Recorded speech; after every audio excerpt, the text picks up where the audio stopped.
Logolatría. El poder de los dioses al alcance de tus manos.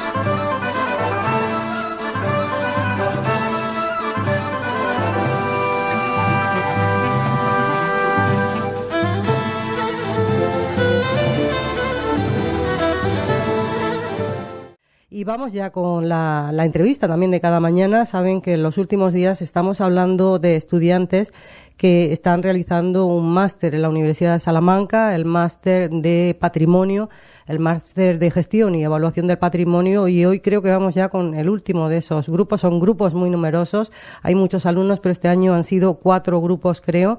Así que vamos a darles la bienvenida a Andrea, que fue la persona que se puso en contacto con el programa, con la radio. Buenos días, Andrea. Buenos días.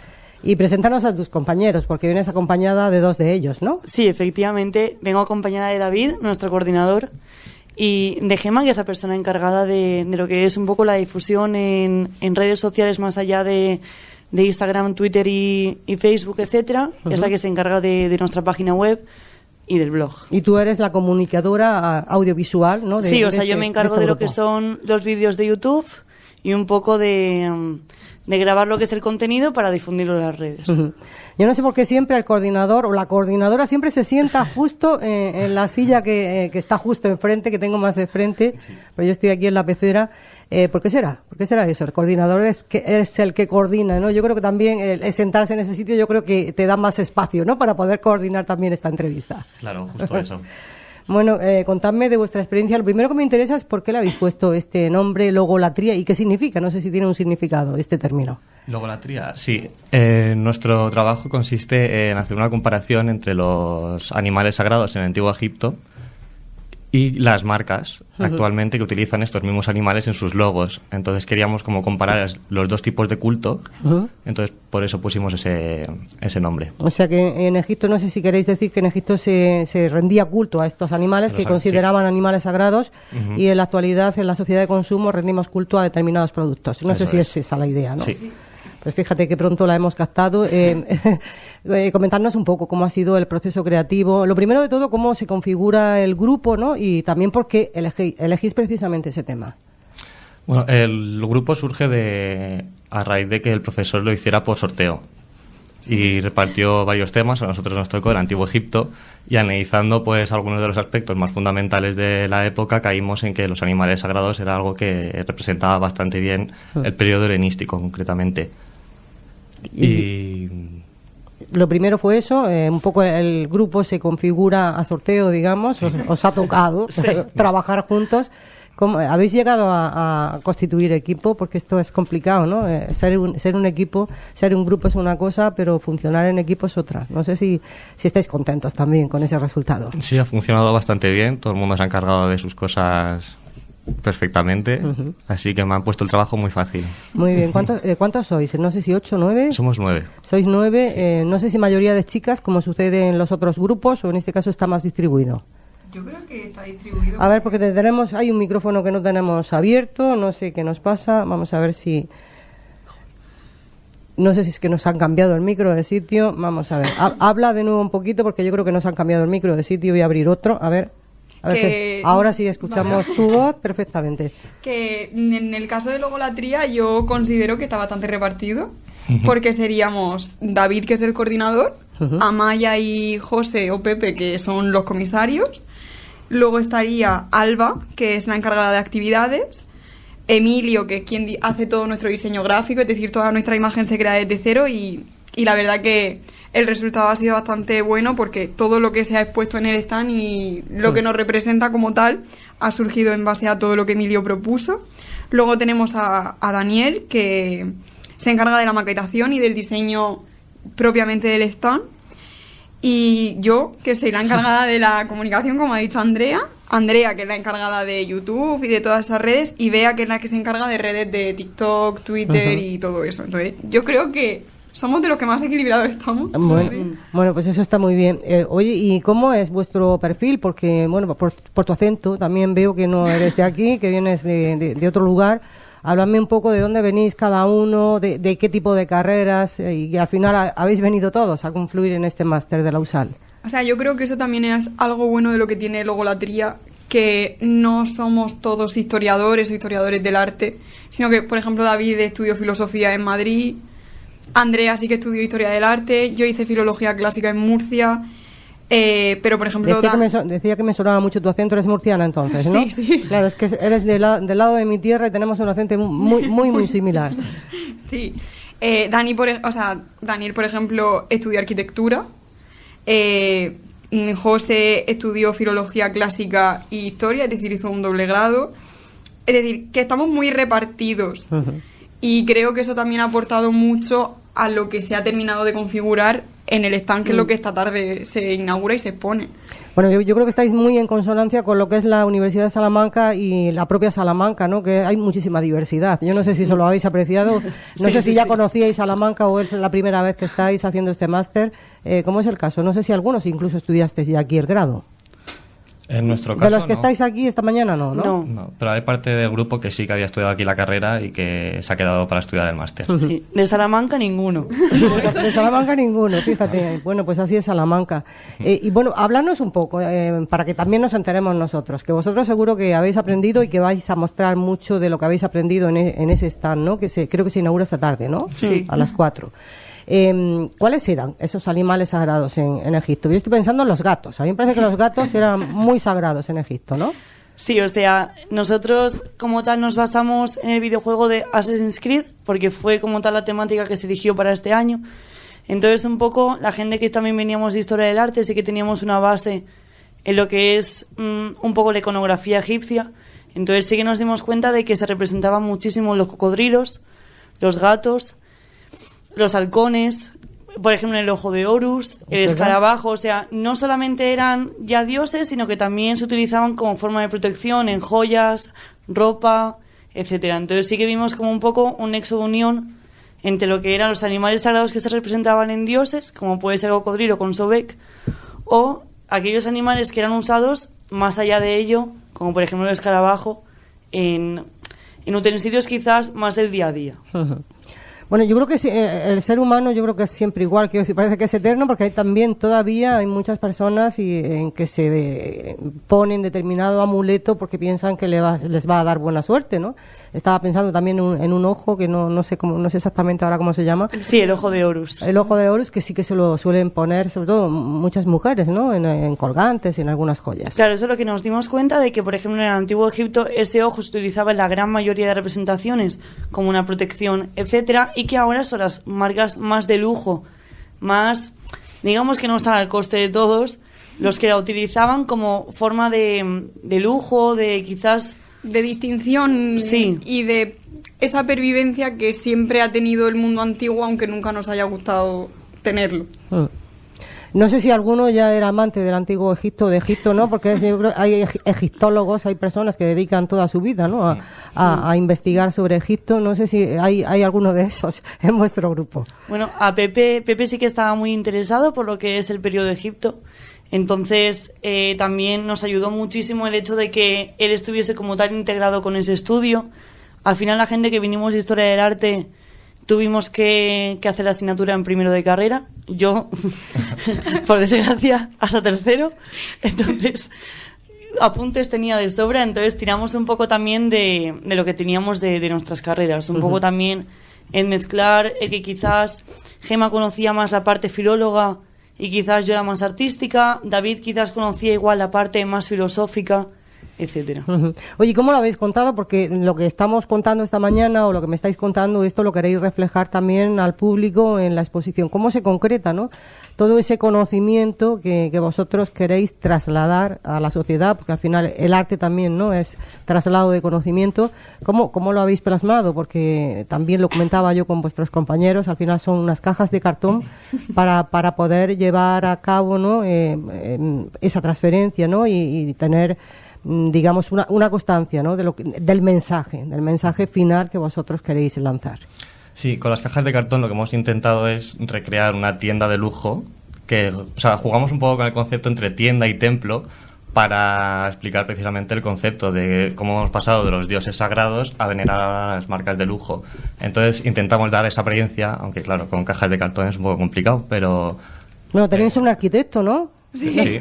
Se ha notado Sí, se ha notado. El toque del arquitecto, ¿no? Sí, la verdad que tenemos piezas que están muy trabajadas y muy logradas, así que yo creo que le va a gustar mucho al que venga a vernos. Bueno, la equivalencia entre tienda-templo, estaba pensando también en una imagen que seguro que esta película no la habéis visto, Jesucristo Superstars, ¿no? O quizás sí, pero también hay una imagen, ¿no? Cuando en un templo entran los mercaderes y están allí pues vendiendo sus productos y eso, no sé si recordáis, si sabéis de esa escena, ¿no? Ahí también plantean esa equivalencia, ¿no? Entre el consumo, la tienda y el templo. O sea, la película no la he visto, pero el concepto es el mismo. Por ejemplo, tenemos un altar en el que tenemos una caja registradora. Entonces, Sí. O sea, nosotros cuando explicamos el proyecto y explicamos todas las partes que componen el stand, que al final es lo que la gente ve de todo lo que se ha realizado, siempre se habla de un mostrador altar y nunca se decide. Nosotros nunca nos posicionamos sobre uno o sobre otro. Al final, es lo que ha dicho David, queremos que quien entre intente averiguarlo por sí mismo o considere por su parte qué es lo que prevalece sobre una cosa u otra. Uh-huh. Al final, nuestro nombre es que todo refleja lo que se ha querido reflejar en el stand, que es... Bueno, tenemos una caja registradora, ¿no? Por un lado, me comentas, Sí. ¿qué más elementos encontramos en la exposición? ¿Halcón? ¿Un halcón? sí, tenemos un halcón. ¿De verdad? No, pero lo parece. Lo tenemos colgado del techo, es bastante grande. Sí. También tenemos unas siluetas de un gato, tenemos cabezas de Eurus tridimensionales, Un fotocall. un fotocall.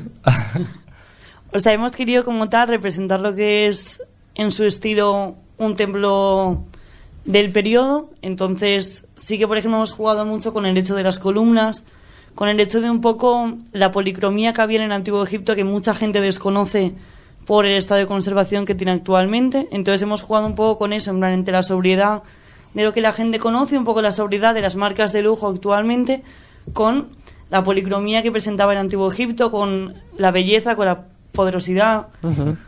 La policromía, supongo que el lápiz lazuli, ¿no? Que se empleaba muchísimo, ¿no? Ese color precioso, Claro. ese azul. Supongo que eso también aparece, ¿no? En vuestro stand reflejado de alguna manera, ¿no? Claro, o sea, en lo que es nuestra paleta de colores de nuestro diseño gráfico, sí que hemos querido jugar un poco más con lo que la gente conoce, con los marrones, los tonos ocres, los verdes. Claro, o sea, un poco más, quizás, ese imaginario colectivo que tenemos en la actualidad sobre Egipto. Y lo que es el stand, sí que hemos utilizado mucho rojo, mucho amarillo, mucho azul, que se utilizaba muchísimo en aquella época, mucho verde también.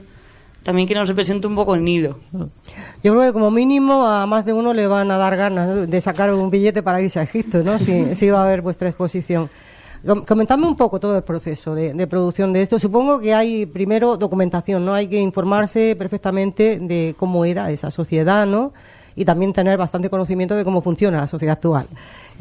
Comentadnos un poco cómo ha sido el proceso de documentación. También para que veamos que el montar una exposición, el reflejar determinadas ideas en una exposición y que lleguen al público requieren de un trabajo previo bastante intenso. Hablarnos un poco de ese proceso, de vuestras reuniones, de dónde os habéis documentado, de qué se hizo primero, de qué vino después.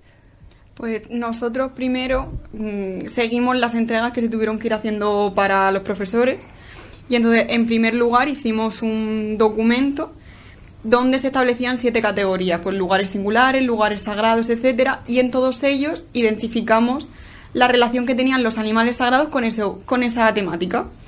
Además, establecimos la relación que hay, o sea, que existe entre esos lugares, por ejemplo, hablamos de lugares singulares, pues esos lugares singulares en el Antiguo Egipto con animales sagrados y los lugares singulares actuales con animales sagrados. Entonces, de esa manera, conforme salían tantas ideas y investigábamos lo que tú dices, descubrimos la relación que existe actualmente entre los logos y los animales sagrados, que es lo de las pocas cosas... Estaba pensando en Lacoste, que tiene un cocodrilo, ¿no? Sí, sé, por ejemplo. Sí, también tiene que ver. Sí, sí. También aparece la cosa ahí. Sí. Claro, lo que nos dimos cuenta un poco es que en la actualidad animales sagrados prácticamente no se rinde culto, pero nos dimos cuenta que había muchísimas marcas, por ejemplo Lacoste, que seguía utilizando ese animal como símbolo. Ese cocodrilo como símbolo de estatus, habían otras marcas, entonces fue un tema que nos gustó y nos fascinó Fíjate que muchísimo. siempre me había preguntado yo por qué el cocodrilo en la cosa, y seguro tiene que ver con esa vinculación que vosotros habéis establecido. Es bastante fácil que sea así, ¿no? Claro, o sea, hemos buscado entrevistas como tal a los dueños de Ferrari, a los dueños de Lacoste, etcétera, y sí que te hablan de lo que es el animal, como sus símbolos. O sea, ¿Ferrari qué tiene? el caballo. El caballo. Yo del Ferrari lo que conozco es el rojo Ferrari, que también ha dado un nombre a un color. El rojo Ferrari. De hecho, vas a pintarte las uñas y pides rojo Ferrari, es un rojo especial, ¿no? Sí. Ajá. Bueno, qué interesante, desde luego, qué interesante esa inmersión, ¿no? En la cultura que habéis hecho.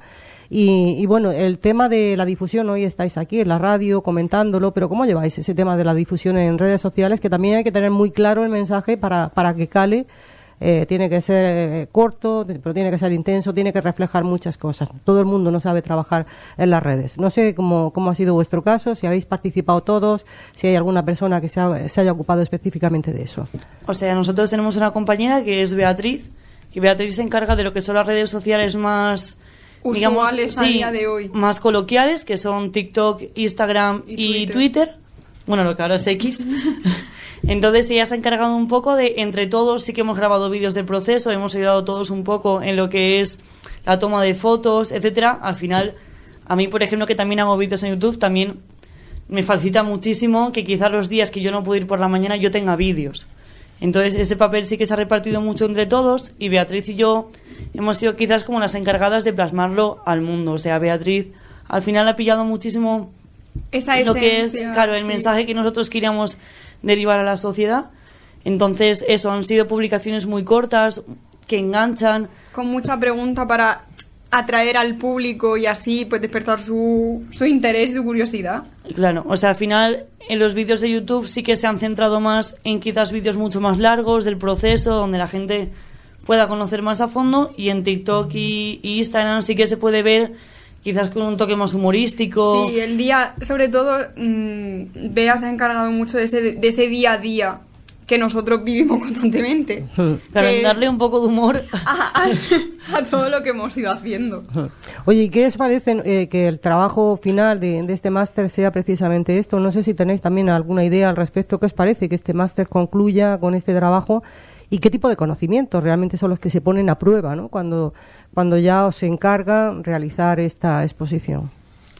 Pues bueno, no es el primer proyecto cultural que nos mandan en la carrera, pero nos enseña también a organizarnos y a tener el tiempo muy medido, porque nos dan muy poco tiempo. Hemos tenido apenas 2 semanas y media para realizar un proyecto que abarca muchísimas cosas.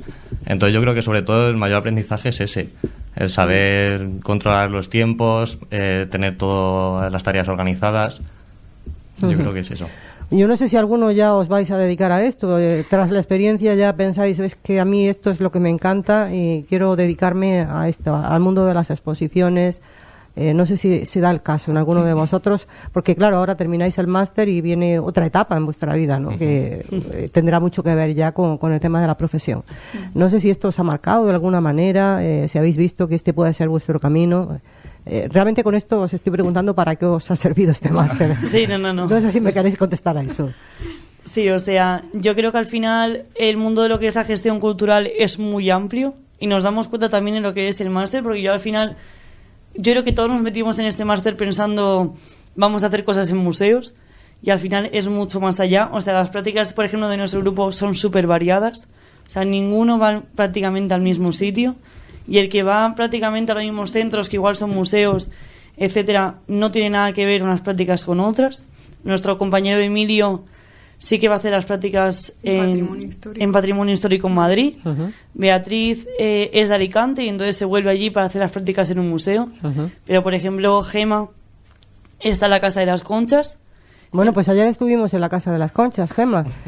Claro, es que la gestión cultural es que va mucho más allá de lo que enseguida se piensa, ¿no? La gestión cultural hace falta en muchas instituciones. En muchas instituciones se gestiona cultura y se administra cultura. Claro, hay muchísima gente que te pregunta, pero tú eres gestor cultural, pero ¿tú qué haces? Eso, ¿en qué consiste? Claro, es que es muy difícil definir la cultura y qué es cultura. Sí, claro, yo muchas empezando veces, ya por ahí, ¿no? Claro, yo muchas veces voy a la Diputación, entonces mucha gente te pregunta, pero ¿tú allí qué vas a hacer? En plan, allí ¿Tú trabajamos. vas a la Diputación? Sí. Bueno, pues ayer también tuvimos un representante de la Diputación allí en ese especial que hizo Radio Universidad en la Casa de las Conchas. Claro, O sea, mucha que si gente- hubierais venido ya habríais conocido un poquito de cómo va a ser vuestra futura casa. Pues sí, claro, mucha gente te pregunta.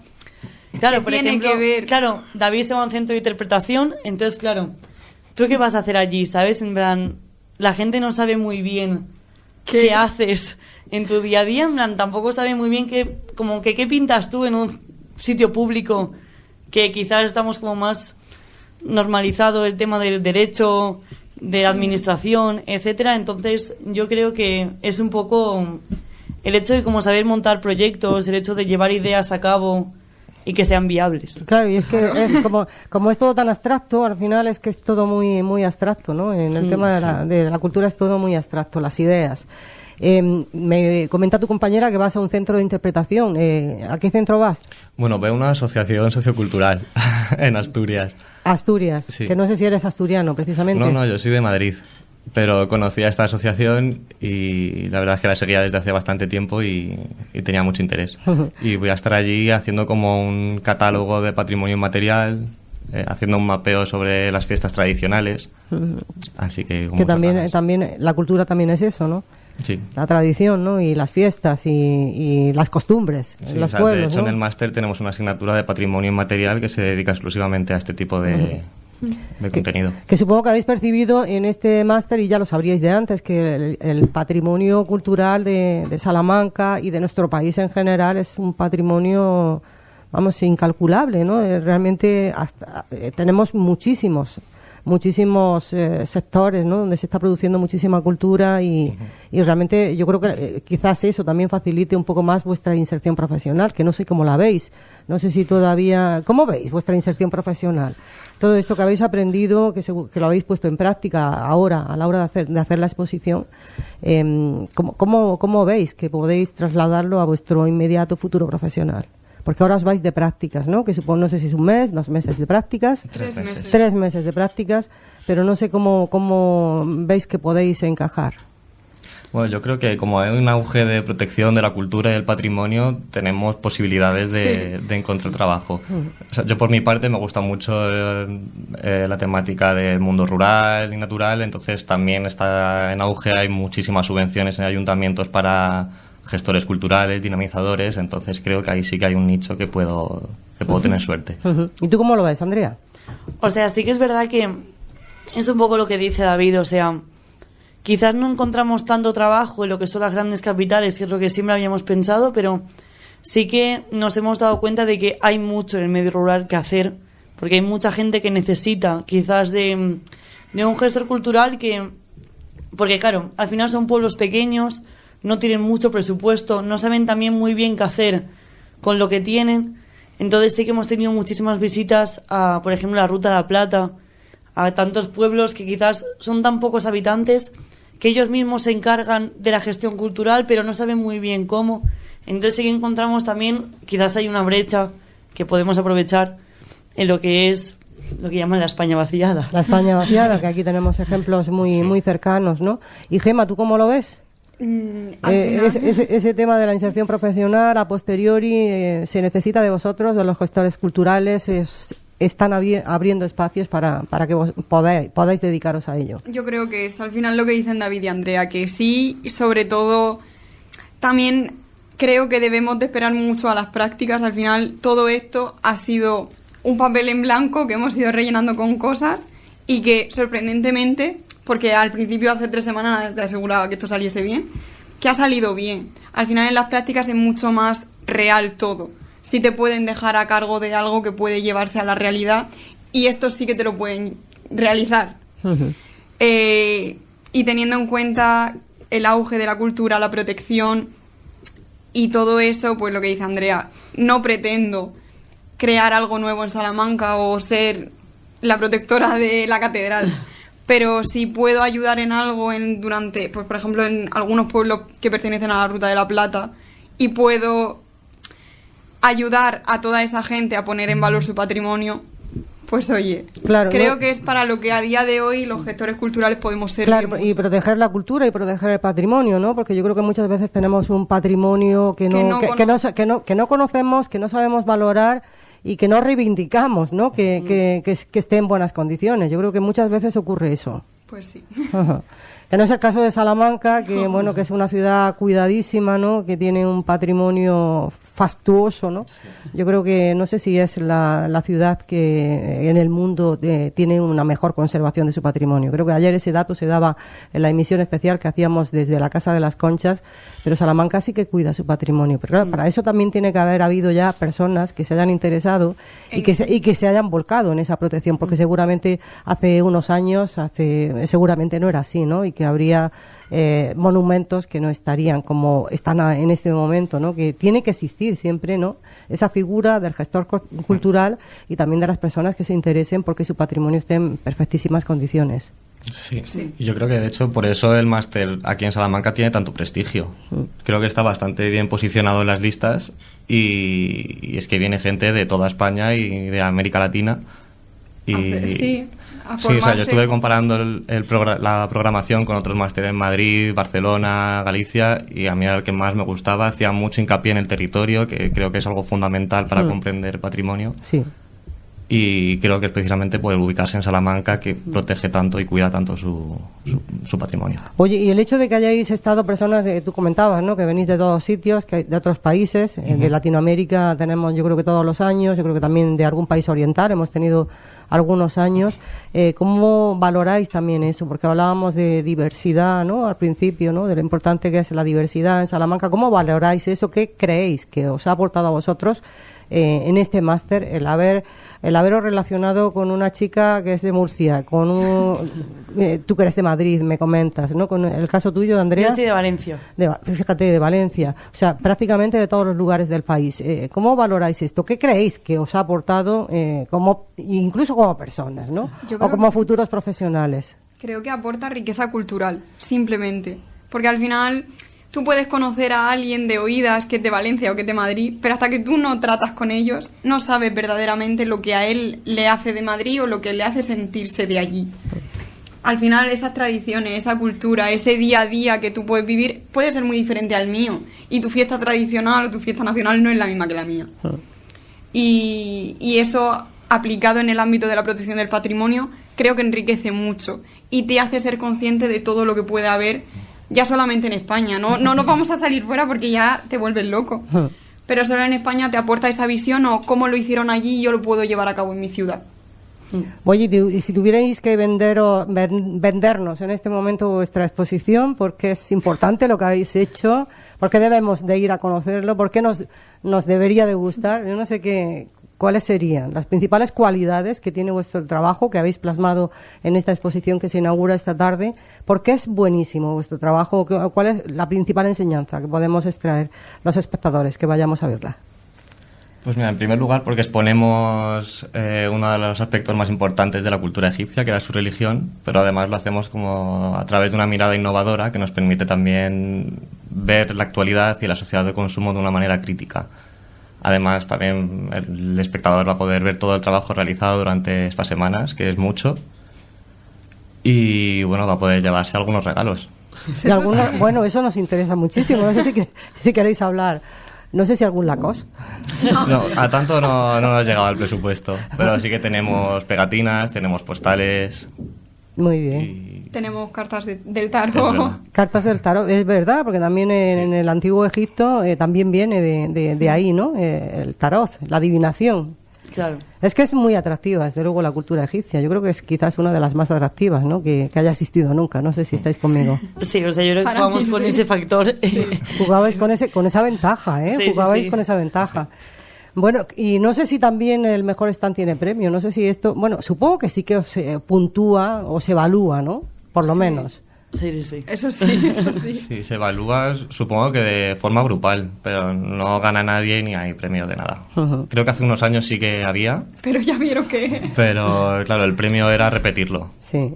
y hacerlo más grande. Entonces yo creo que dijeron, mira, mejor no. Mejor así. Bueno, yo creo que el mejor premio es que conozcan vuestro trabajo. A mí me parece que ese ya es un premio y que hayáis podido poner ya a prueba vuestros conocimientos. Yo creo que eso es un premio ya importantísimo, ¿no? Y que estemos hablando incluso de ello hoy en la radio, que si queremos conocer más, ¿qué tenemos que hacer? Me gustaría que nos dijerais las direcciones de vuestro trabajo, logolatría, es como se llama, ¿no? Es lo que tenemos que teclear. Sí, Sí. tenemos la ventaja, yo creo que al no existir probablemente nadie o que nadie haya querido patentar este nombre, todas nuestras redes sociales y nuestra página web tienen el nombre de Logolatría, Usal. En caso de que no la encontréis como Logolatría, solo añadir de Usal y aparecerá seguro. Sí, o sea, en Instagram es /logolatría /, porque no nos dejaban ponerlo simple. Es lo que hay. Y dentro de la propia página de Instagram tenéis acceso a YouTube, a TikTok, a Twitter y a la página web, donde se incluye la parte de blog, que esa parte donde se habla de toda la historia del Antiguo Egipto y se sigue enlazando con el Antiguo Egipto y nuestra época moderna y cómo todo ha pervivido y cómo se puede observar. Bueno, lo que pues queda. como el patrimonio tiene que hacer, ¿no? Pervivir, ¿no? Pues al final estamos hablando de patrimonio. Muy bien, oye, pues me ha encantado que estéis con nosotros esta mañana aquí en la radio. No sé si hay algo que queréis comentar y que yo no os he preguntado. Os he preguntado muchas cosas, pero a lo mejor lo que queríais que preguntara no lo he hecho. Tenéis un minutillo por si queréis aprovecharlo para una última reflexión o una última idea. Nada, pues simplemente decir coordinador. que quien esté interesado, estamos en la Facultad de Geografía e Historia, en calle Cervantes. A partir de las 4 se harán las inauguraciones, no solo la nuestra, ya aprovechamos para Sí. hacer publicidad de todas. Sí. Somos 4 grupos y estaremos encantados de veros allí. Oye, ¿y la vuestra por dónde está? No sé, entrando a la facultad, os encontramos abajo, al mismo Estamos entrar. en la planta -1, Enfrente del salón, enfrente de, del salón de actos. actos. Ah, pues es un muy buen sitio, yo Sí. creo, ¿no? Sí. Y está ahí, imagino que ya hay también un poco de expectación, ¿no? En la propia facultad, porque aparte de los estudiantes de este máster, hay muchos más estudiantes, ¿no? Sí. De los grados.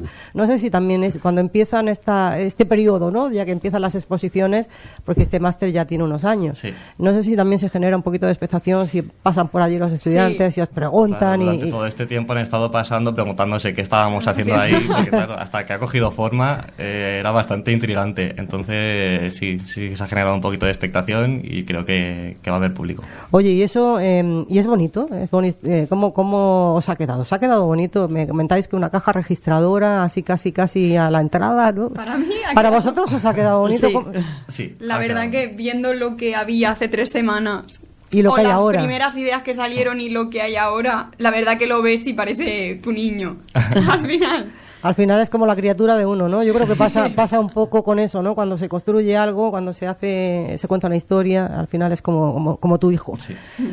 Bueno, pues muy bien, pues muchísimas gracias por haber querido contarlo esta mañana en la radio. Muchísima suerte, muchísimo éxito y bueno, y si queréis volver en cualquier otro momento, quizás cuando ya estéis desarrollando vuestra carrera profesional, que nunca os debéis desvincular de la Universidad de Salamanca. No sé si os ha pillado a vosotros también la Universidad de Salamanca, como pilla prácticamente todo el mundo que viene por aquí, ¿no? Que no puede dejar de venir una segunda vez. No sé si ha sido vuestro caso. Sí, yo creo que sí. Seguramente volveremos. Eso es. Salamanca que hechiza la voluntad de los Sí. que ellos, de los que allí habitan, no sé cómo era la frase de Cervantes, pero en hechiza, efectivamente.